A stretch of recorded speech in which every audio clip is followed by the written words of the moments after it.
Hi, Ronnie. How great that I can have this opportunity to talk to you a little. I must say that I do listen to quite a few pods, and yours is actually my favorite. Okay, thank you, thank you. You're welcome. So, can you tell me a little bit about yourself and how did you get interested in American politics? Well, sure. My interest for American politics. I live in Sweden. I live in a city called Örnsköldsvik in the northern part of Sweden. And well, my interest began in the 1990s. I'm 40 years old now. And back then I went to, I guess you would say college. I'm not sure. But I went to college anyway, and we discussed a lot of politics and not least American politics. And I began, here in Sweden, people believe that Americans basically are crazy, especially if they are conservative Americans, because Americans believe in guns, they believe in violence, they believe in a strong military, and things that Swedish mainstream people and mainstream media do not really, they can't really associate with it. So there were a lot of skeptic talk about the United States and Sweden in school, in class back then. And then I began to do some research on the internet. I began to chat with American friends in American different forums and chat rooms, and they told me other things. They told me that here in America we don't really believe that guns are dangerous or that guns are evil, especially not evil. Guns is just a tool to defend yourself. And they told me, they gave me a lot of quotes by someone named Thomas Jefferson, one of the founding fathers of the United States.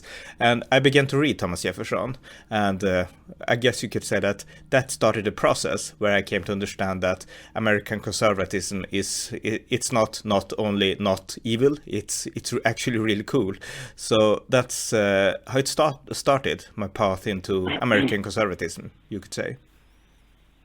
hmm And would you say that American conservatism differs a lot from Swedish conservatism? Yes, I would say so, because American conservatism is Anglo-Saxon conservatism, founded on the principles in British history, but also, of course, in American history with Thomas Jefferson, Thomas Paine, and all the other founding fathers, George Washington and so on, James Madison, not at least.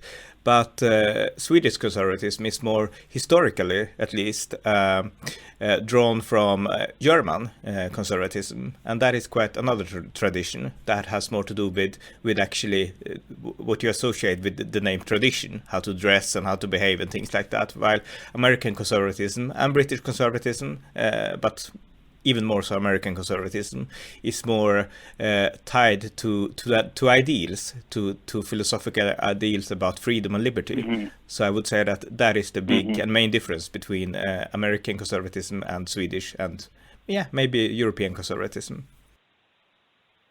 And how is Swedish conservatism doing, really? I mean, I live here, and quite frankly, it's hard for me to see it anywhere.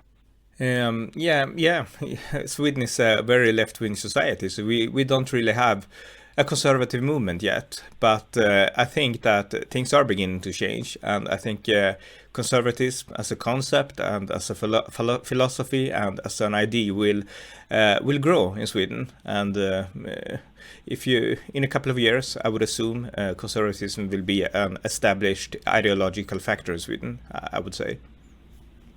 And we have the internet to thank for that, right? Because, I mean, uh, just like you, having grown up here in Sweden with the Swedish state television and everything, it's like, I mean, we, before the internet, we haven't really had any chance of exchanging views with each other and things like that, right? That's true. The internet has made a lot of difference, not only related to the United States and the politics over there, but also in relation to each other. I mean, today anyone can get to know anyone. A Swedish Democrat can begin talking with a social democrat, and politics has been a lot more decentralized because of the internet, and that is really that is fantastic. It is a way to make democracy work, and it is a way to make people be able to participate in the democratic process.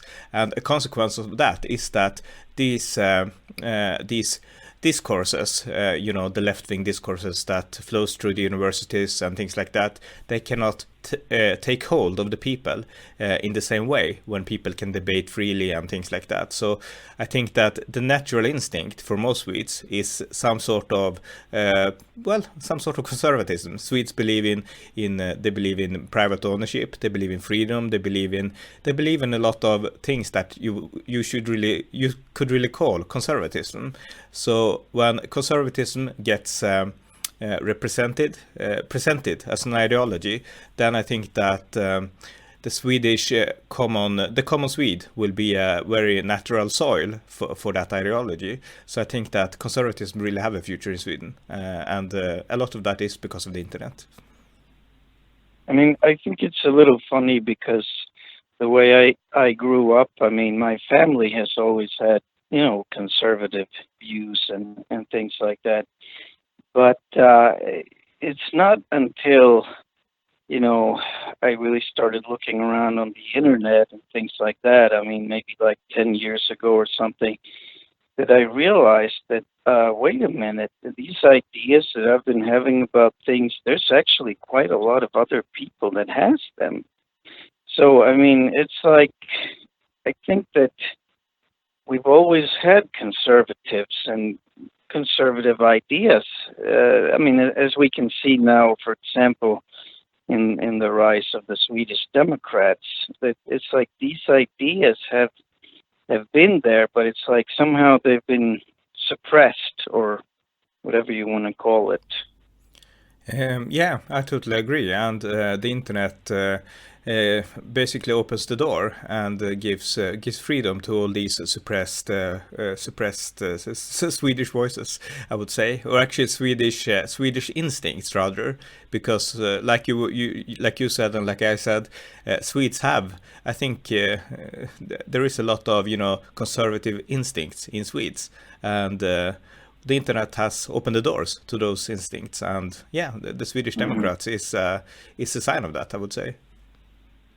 Yeah, it's pretty funny because I mean, the kind of how should you say, the trip that they have done. I mean, from being, before 2010, they were. I think it's the 2006 election. Maybe they were like 2%. Am I right? 1 or 2%. Yeah, somewhere there below 4%. Yeah. And now we're at 2019, and in the 2018 election, they received almost 20% of the vote. So, I mean, that's like I don't think there's any party that has grown that quick, and I suppose that kind of indicates what we were talking about.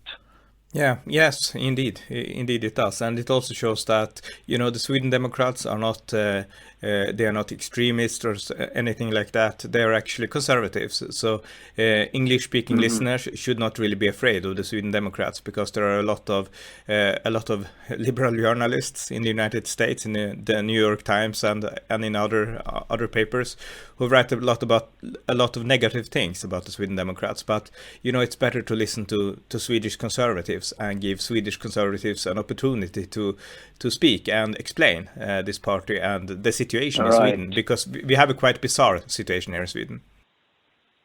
Right. Okay, so how would you say that American politics differ from Swedish? The most significant... I mean, generally speaking, or whatever.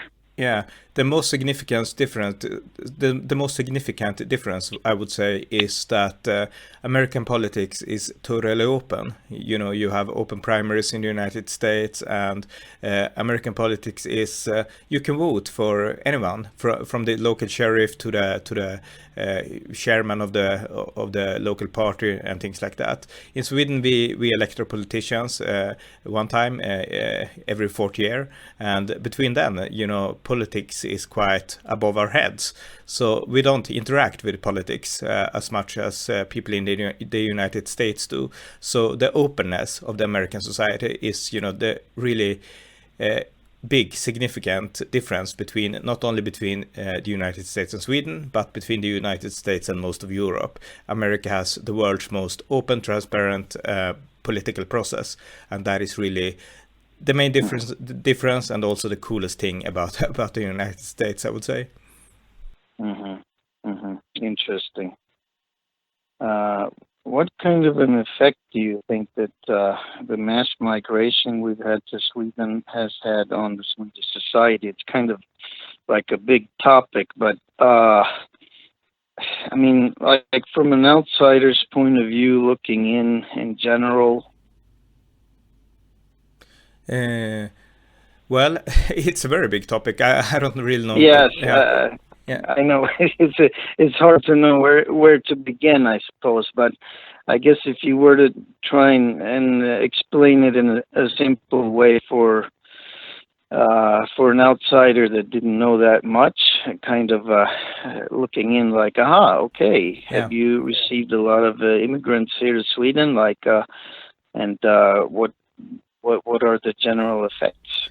Well, to an American, I would say that most Americans who grew up in take any time during the 20th century, they would probably think about Sweden as a very peaceful country, as a society where democratic socialism actually works. No matter what you think about it in the United States, most American, I assume, would say that, okay, it works in Sweden at least, but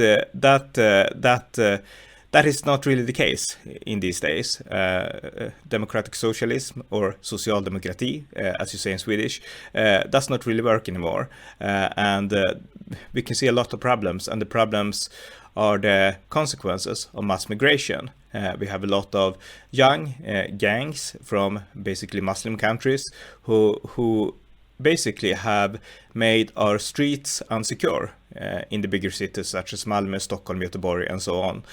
So the streets in Sweden, who used to be very safe, for women not at least, are not safe anymore. And that is a direct consequence of mass immigration.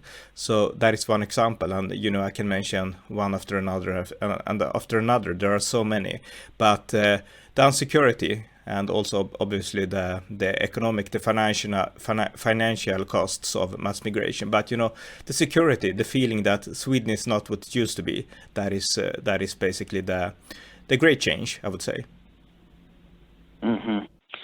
Yeah, I I remember in maybe around 2005 and 2006. When I lived in Stockholm, and I used to work at there's like a big courthouse there, Stockholm's tingsrätt. I used to work with the security there, and sometimes you would just walk around in there, and you would look at the outside of the doors where they had the trials, and you could see all the different names on the defendants. And this was like back in, like I said, maybe 2006, 2007, 2008. And I remember making a quick estimate that the names on the doors were about 80% of them were foreign. And it was kind of things like that really got me wondering, like, wait, there's something's not right here. I mean, and personally, the idea that I have is that a lot of these problems that we have is because we receive such large volumes, and a lot of people living in the suburbs. And what do you think about that? Yeah, I agree with you, and I would like to add that just so the listeners can understand, Sweden have 10 million inhabitants, 10 million, and during the year in 2000, I think I'm correct now, but in 2016, or was it 15? I'm not sure now. We had 170,000 immigrants. 170,000 immigrants in 1 year alone in a country that only has 10 million people.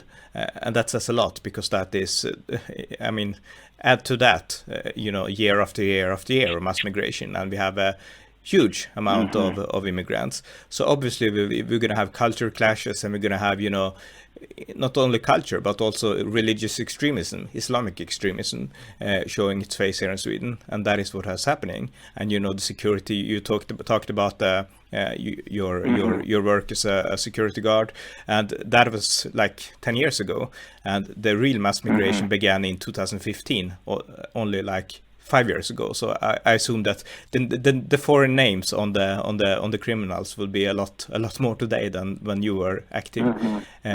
So yeah. Yeah, I suppose those numbers, percentage-wise, if the United States would receive the same amount, we would be talking about millions and millions of people, right, every year. Yeah, exactly. Yeah. Yeah.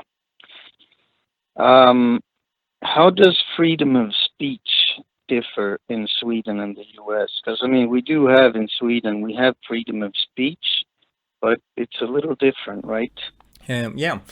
Sweden do not have a First Amendment. The United States First Amendment to the Constitution protects freedom of speech, and that means that in the United States you can have hate speech. It's not forbidden. It might be bad, but it can't be forbidden.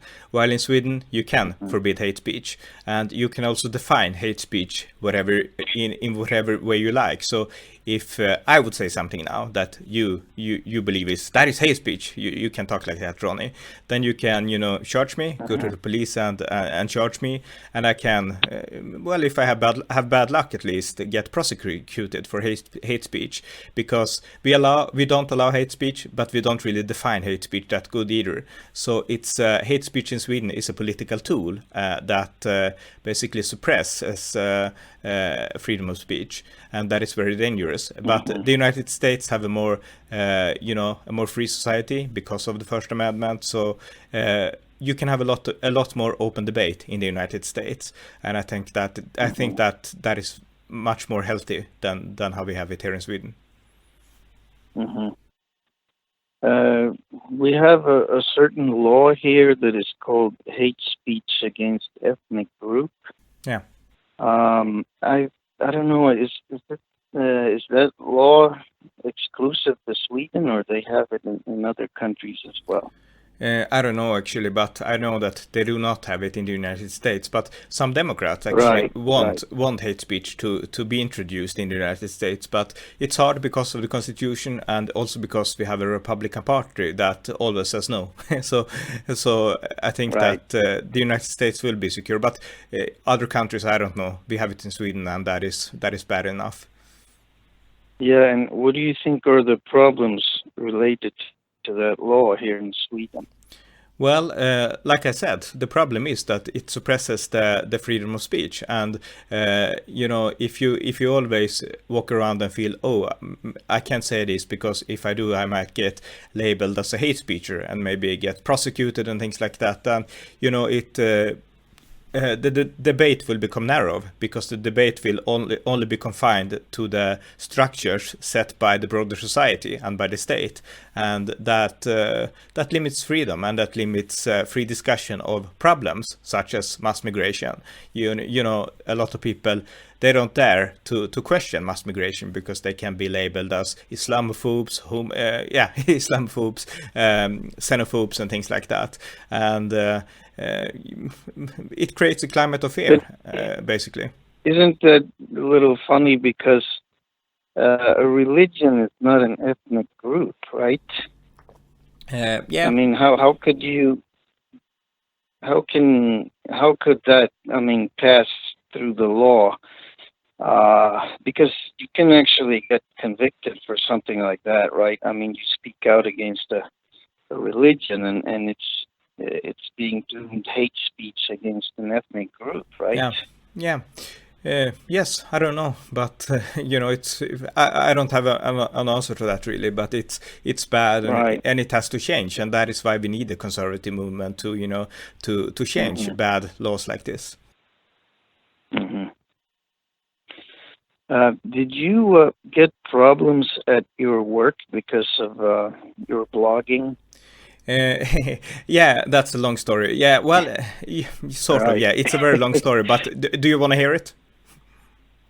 Yeah, absolutely. I think I mean, I've heard it before, but I think it's important for people to listen to maybe understand that it's these type of things that are going on here in Sweden. Yeah. Okay. Well, I'll take the the short version for our English listeners. But Okay. anyway, I work as a personal care assistant in my municipality here in Sweden, and a couple of years ago, I tried to change. It works like this in Sweden. If you work for the municipality, for the basically for the community, then you can't get fired. That is It is a strange Swedish law, but it is a fact. Right. You can't get fired. So if you somehow have to change job, change work, then the community has the responsibility to offer you another place, and you can also search active for that. And I applied for work as a caretaker at an asylum center, and I had all the papers and I had all the recommendations, and I met the boss who said, "You look like a good person, and it will work fine." So I Was just this was this during the 2015 mass migration Yes, period? yes, this Okay. happened just a couple of years after the mass migration had begun, and they needed a lot of people in these asylum Right. centers because Hmm. it came a lot of new people. So it was they had a lot of need for workers there. So I applied anyway, and they said yes, you can have this work. And then I waited a couple of days, and I got this message on my phone said that, hey Ronnie, you can't have this work. Please call back. And I read the message and I called back, and my boss answered and said, no, I'm sorry, you can't have this work because we had reports that you are criticizing Islam on the internet, and that is not okay. So basically, my municipality denied me the work that I had applied for, and that I have been, they had said yes in the beginning, but they changed their mind when they found out that I was criticizing Islam on the internet. So this is basically an example of how how fear has gripped the Swedish debate climate, and that fear is a consequence of those hate speech laws and things I spoke about earlier. So yeah, this is my own example of this, and it's I hope it will change, but yeah, that's how it is at the moment. Hmm. Yeah, but eventually you were actually redeemed, or how should I say? That what they did was not legal, right? Yes, we have this court in Sweden, Hmm. this high judiciary court called Justitieombudsmannen, and I filed a report because of this incident. And last year, I think it's 1 year ago now, at least in a couple of Hmm. weeks, basically stated that municipality do not have the right to infringe on their workers' freedom of expression. So they basically said, this court, that I had the right to write whatever I wanted, and as long as I do a good work, then my employer should not be. They should not have the right to deny me the work on that basis. So yes, I was redeemed, and I also got a new job on my municipality. So I'm not, I have a job now. So I'm all good. But that incident And, was, and yeah. hmm and that would seem pretty obvious that that should be the case, but still, your employer just went right ahead, and I don't know what they were thinking that it was okay to just, I mean, not give you that job because you had criticized Islam. Yeah, and I think that if I had not filed a report to the Justitieombudsmannen, the Judiciary Committee, then I would have, then they would have moved on anyway, because the reason I won is because I fought back, and I think a lot of people Right. in the same situation, they do not fight back. If you live Obviously not. no, if you live in a small city, a small Yeah. community, you live in a quite small city also, then it's Right. everyone know each other, and usually the municipality is the main employer. So if you don't get work there, then it can be very hard to get another work. So your own financial security hangs on that employer. So most people, when they get that message, then they just bow and they just say, okay, I'll do whatever you say, please don't fire me. So they don't fight back, and if you don't fight back, I think you can get overridden by your employer, and that is I think that happens. So the reason I succeeded was that I fought back, but it shouldn't need to be like this. We should have an open society where people understand that you can have different opinions, and as long as you are a good person and show respect to your fellow man, then it's fine to have different opinions. But that is not the climate we have here in Sweden at the moment, unfortunately. Yeah, that's what it seems a little funny, and it has seemed for many years, because it's like if you ask Swedish people, they will always say that different opinions are great and so forth. But it seems that we have this climate of when people don't really agree on things, and unpolitical correctness, that we really don't want people like that to voice their opinions.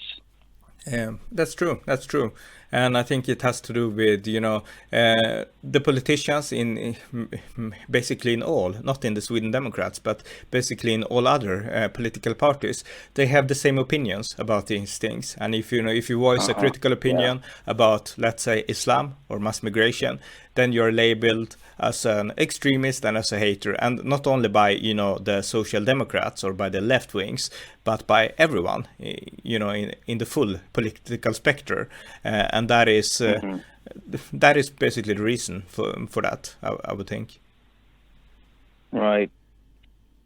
I guess we would have to say, though, that it has gotten a little better, right, over the past few years.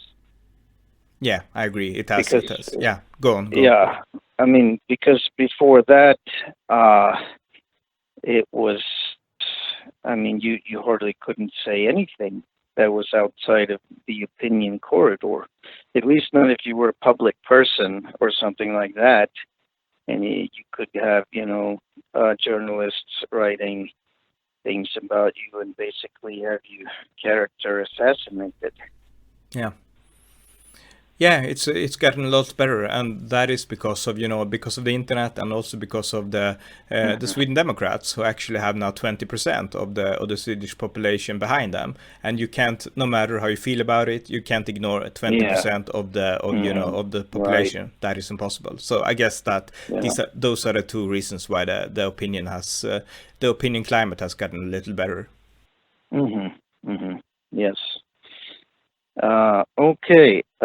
How would you describe Swedish evangelical Christianity? I mean, both you and me come from that sort of background, and I have lived in the States a little, so I know that maybe it's a little different, generally speaking, but how would you define it here in Sweden? I would say that evangelical Christians are very good people. They have a strong character, and they follow the teaching of Jesus when he says that, those who have taken care of the least have also, done this to me. If you love your neighbor, you love me. That is basically the message of Jesus. And a lot of evangelical Christians take this to heart, and they do a lot of good works with people who have fallen off the track and things like that. Drug addicts and alcoholists and things like that, and also immigrants. So they do a lot of good, and it's mainstream media here do not usually give cred for all the good things that Christians actually do, and I think that is a shame. Having said that, there is also a problem with evangelical Christianity in Sweden, and that is that it is very left-wing. They are very liberal and they are very left-wing when it comes to politics. Not always because they actively think about politics. Most of them do not, but their natural instinct when it comes to politics is to think like a left-wing person, while the natural instinct for an evangelical in the United States, at least the white evangelicals in the South and so, is to think about politics in a right-wing way. So I would say that is the difference between evangelicals in Sweden and in the United States. Both have a good, sound evangelical faith, but here in Sweden there are left wings, and in America there are right wings. So that is the main difference, I would say. Do you agree, by the way? Yeah, do you agree? Do you agree? Do you agree? Absolutely. Yes, I do. And I mean, just thinking back, I mean, for example, like presidents, United States presidents like George W. Bush, for example, not many Christians even liked him, even though, I mean, he was a Christian, definitely. And, I mean, moderate in many ways, but I guess that, the whole thing about going to war and all that just was just too much to swallow. Yeah, it was the war politics basically. So it basically made Christians in Sweden ignore him and ignore that he was the first evangelical Christian ever in the United States as a president, and they only stared blindly to his war politics and said that is bad. He's a warrior. We don't like that. So the analysis among evangelical Swedish Christians when it comes to evangelicalism in the United States is very narrow. They don't, there are these few questions. Evangelicals in the United States support the military. We do not. So they can't really be true Christians. That's basically how narrow-minded the Swedish philosophy about these things are. But the funny thing is that right now the U.S. has the most peaceful president ever, and he's not liked either, is he? No, true, and he is not an evangelical Christian, obviously, but right. No, they don't like him because then they found George W. Bush didn't really have any character flaws. He was not yes. he did not cheat his wife. He did not right. He didn't even drink. I don't think Donald Trump drinks either, by the way, but right. George W. Bush was he had a very strong character. Donald Trump obviously have not, but he do not go to war. So it's like right. it's like this passage in the Bible where Jesus said, "We cried, but you didn't want to cry. We laughed, but you didn't want to laugh." Basically saying that no matter what we do, you still won't like us. And I think that would be the Swedish evangelical approach to the United States. It doesn't really matter if they have an evangelical president that fight wars, or if they have a non-evangelical president that do not fight wars.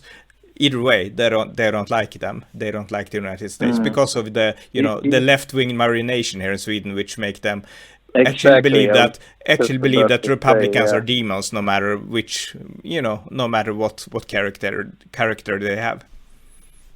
Yeah, because when it comes to the press here, I mean, all the major papers and TV that we have here in Sweden, they have not, I mean, once been positive towards a Republican presidential candidate or something like that, right? Not as far as I can remember. No, they haven't. And the journalists today this is a catastrophe. They really they never portray the Republican side in a fair way. They only take CNN and the left wing American liberal media and report about the Republicans through that media. So it's not really it's in no way fair and balanced here in Sweden when it comes to American journalism. And that's also why I appreciate your podcast so much, because when I watch TV or something and I hear news about Trump or something related to U.S. politics, I cannot know if it's true or not. Then, maybe after a day or something, I listen to one of your podcasts and you explain it in a fair and balanced way. I think. I mean, obviously you're a conservative, but I mean, like right now you're doing this series on the Democratical election, and I think you're just as you know fair to those candidates as you are to the Republicans. So that's why I really like your podcast. By the Thanks. way, Yeah, thanks a lot. It's I'm really glad to hear that. And yeah, I do my best. And what I try to do is that I try to do the things that the Swedish mainstream journalist fails to do. Actually, portray the other side in a fair way. I want to right? I want to be Mhm. better than the Swedish journalists. Yeah, I think you definitely are way better. Not that it's that difficult, No, no, but no. you are really good. Thanks. Thank you. Thank you. Yeah. Okay, that's about all the questions that I had. I'm really glad that you could be the first person that I could interview here in my podcast. Yes, Thank you yes. very much. Thank you. Happy to participating. Thank you. Okay.